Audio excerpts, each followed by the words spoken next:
Okay, now we are going to see the question number 2, first one. Ritu can draw the downstream 20 km in 2 hours and upstream 4 km in 2 hours. Find her speed of rowing till the water in the still water and speed of the current. तो यहाँ पे हम consider करेंगे let the speed of current be y. Sir लड़की का नाम क्या है? The speed of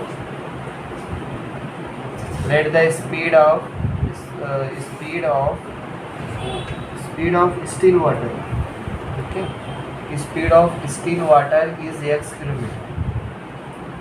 steel water की कितनी स्पीड है? x kilometer per hour. और वाटर करंट कितना है? What is the speed of water current? The speed of water current is velocity बटे time. Speed of water current is equal to y kilometer per hour. y kilometer per hour. अब यहाँ पे now Ritu can draw downstream 20 kilometer in 2 hour. तो मतलब अभी यहाँ पे time दिया हुआ है, तो टाइम कितना है? Time is equal to 2 hour. ठीक है, और टाइम का फार्मूला क्या होता है? Time is equal to distance upon speed. ठीक है, distance upon speed time is equal to, और डिस्टेंस कितना है? 20 किलोमीटर, और स्पीड कितनी है? अभी यहाँ पे डाउन स्ट्रीम में स्पीड निकालना है और अप स्ट्रीम में. तो सबसे पहले हम डाउन स्ट्रीम में स्पीड निकाल लेते हैं और फिर अप स्ट्रीम में निकालते हैं. और देखो डाउन स्ट्रीम में क्या होगा कि जिस तरफ देखो, जैसे अगर वाटर इस तरफ फ्लो हो रहा है तो जब बोट इसी तरफ जाएगी तो उसको बोलते हैं डाउन स्ट्रीम, लेकिन जब इसके अगेंस्ट में जाएगी तो हम बोलेंगे अप स्ट्रीम. तो डाउन स्ट्रीम में कभी भी जो वेलोसिटी होती है वो x प्लस वाई होगी. इतना याद रखो, डाउन स्ट्रीम में जो वेलोसिटी होगी that will be x plus y. हाँ, और अप स्ट्रीम में जो वेलोसिटी होगी वो उसकी उल्टी होगी, x minus y. Upstream में जो वाटर जो स्पीड होगी वो x माइनस वाई होगी. ओके, तो अभी अगर मतलब इसको मान लो डाउन स्ट्रीम में जाना है तो इसकी जो स्पीड होगी, speed of Ritu in downstream कितना होगा? डाउन स्ट्रीम में इसका होगा x plus y kilometre per hour. तो अभी इसका जो टाइम लग रहा है 2 आवर. टाइम का फार्मूला होता है डिस्टेंस अपॉन स्पीड. ठीक है, ये हो गया 2 आवर. अब डिस्टेंस अपॉन स्पीड कितना हो गया? डिस्टेंस कितना हो गया? 20 किलोमीटर. और इसकी स्पीड क्या हो गई? x plus y. ठीक है, दैट इज इक्वल टू 2. और दूसरा केस कौन सा दिया है? आप स्ट्रीम में 4 किलोमीटर जाने में उसको 2 आवर्स लगते हैं. ठीक है, अब ये तो आपका हो गया इक्वेशन नंबर 1. और फिर दूसरा इक्वेशन क्या बनेगा? अकॉर्डिंग टू कंडीशन 2 में आपका क्या होगा कि उसको अप स्ट्रीम में जाना है और वो भी 4 किलोमीटर. तो कितने आवर्स में जा रहा है? 2 आवर्स. तो condition 2, as per the condition 2, upstream में जाने के लिए उसका अप स्ट्रीम में टाइम कितना लग रहा है? Time is equal to 2 hour, और time is equal to distance upon time, distance upon speed. और इसकी डिस्टेंस कितना हुआ? डिस्टेंस हुआ 4 किलोमीटर. स्पीड कितना है? x minus y. हाँ, x minus y kilometre per hour. और ये टाइम कितना लग रहा है? 2 आवर. तो 4 upon x minus y is equal to 2 hour. अब ये इक्वेशन नंबर 2 हो गया. अब यहाँ पे अगर आप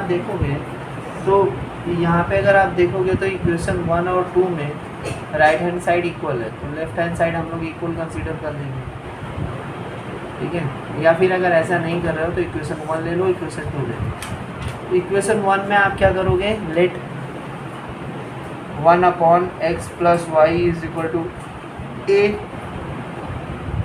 तो यहाँ पे आपका आ जाएगा 20 into a is equal to 2 hour. और फिर यहाँ पे आपका हो जाएगा 4 into b is equal to 2 our.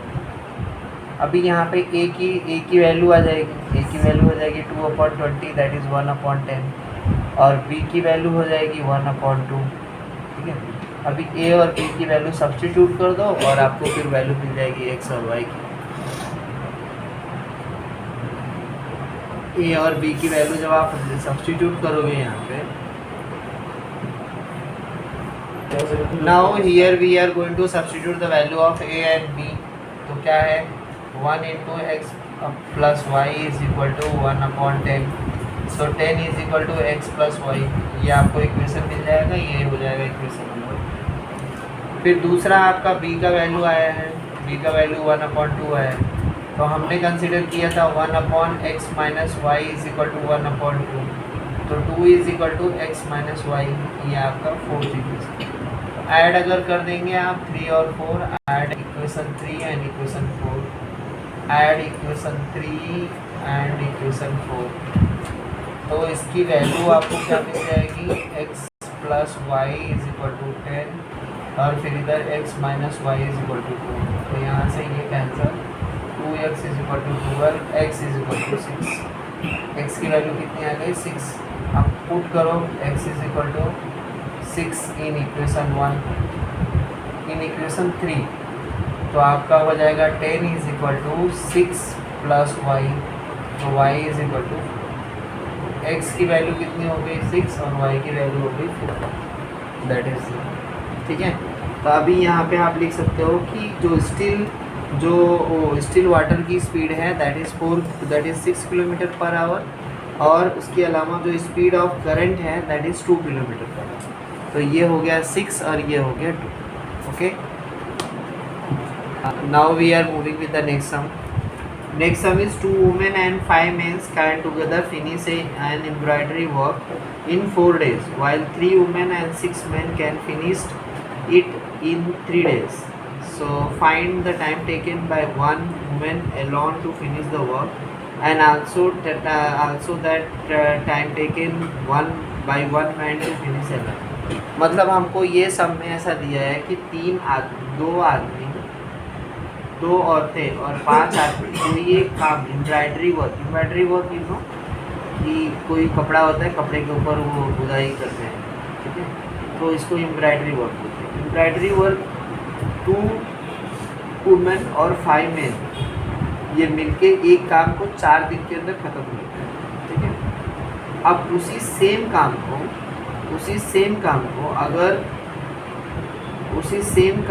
अगर 3 औरतें और 6 आदमी अगर करते हैं तो उसको ख़त्म करते हैं 3 डेज़ में, ठीक है।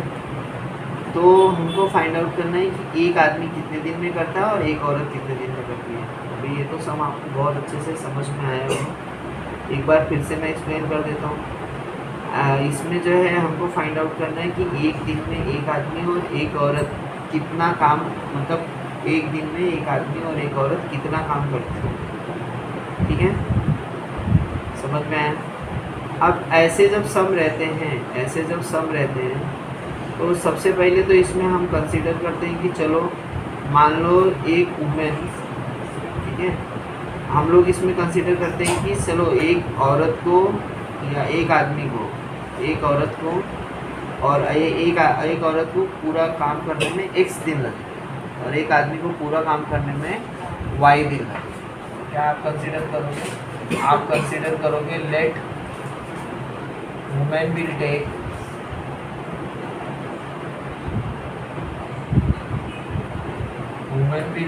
x day to complete the work, ठीक है। वुमेन को x डे लगेगा to complete the work, and men will take y days to complete the work।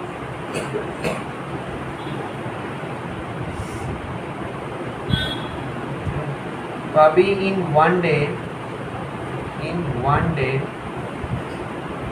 the work done by the woman, एक वुमेन कितना काम करती है एक दिन में, तो एक औरत जो काम करेगी वो होगा 1/x, और in one day the work done by man,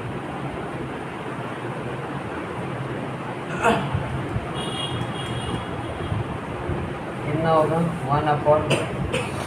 अब ये दोनों एक 1/x कर रहा है और एक आदमी जो काम कर रहा है वो 1/y।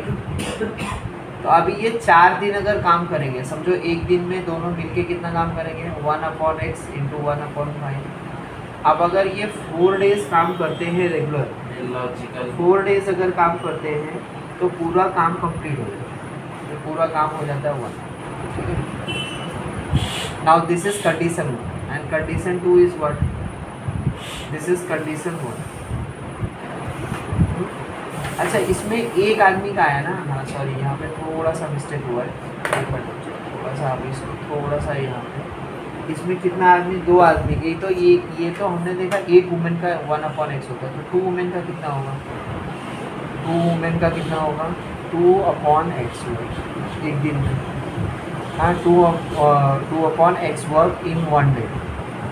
और एक आदमी एक दिन में 1/y वर्क करता है, तो 5 आदमी कितने दिन में करेंगे, 5 मैन विल डू कितना करेंगे 5/y इन 1 डे। अब टुगेदर कितना करेंगे, टुगेदर दे विल डू कितना करेंगे, तो ये हो जाएगा 2/x प्लस 5/y इन 1 डे में इतना काम करते हैं इन 1 डे। तो 4 डे में कितना काम करेंगे, multiply by 4 multiply by 2/x plus 5/y और वो काम कंप्लीट हो जाएगा, दैट इज इक्वल टू 1। ठीक है, ये आपका हो जाएगा इक्वेशन नंबर 1। अब इसी को आप सॉल्व कर दीजिए। अगर इसको आप सॉल्व करेंगे तो आपका ये हो जाएगा 2/x plus 5/y is equal to 1/4। ये आपका इक्वेशन नंबर 1। फिर अभी यहाँ से इक्वेशन नंबर 2 की तरफ अगर आप जाएंगे तो इक्वेशन नंबर 2 में क्या है, 3 वुमेन एंड 6 मैन। अभी 1 वुमेन 1/6 वर्क करती है 1 डे में, तो 3 वुमेन विल डू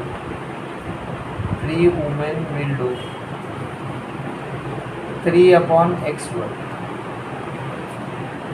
और उसके साथ में कितने आदमी हैं, 6 मैन विल डू कितना काम करेंगे 6/y वर्क।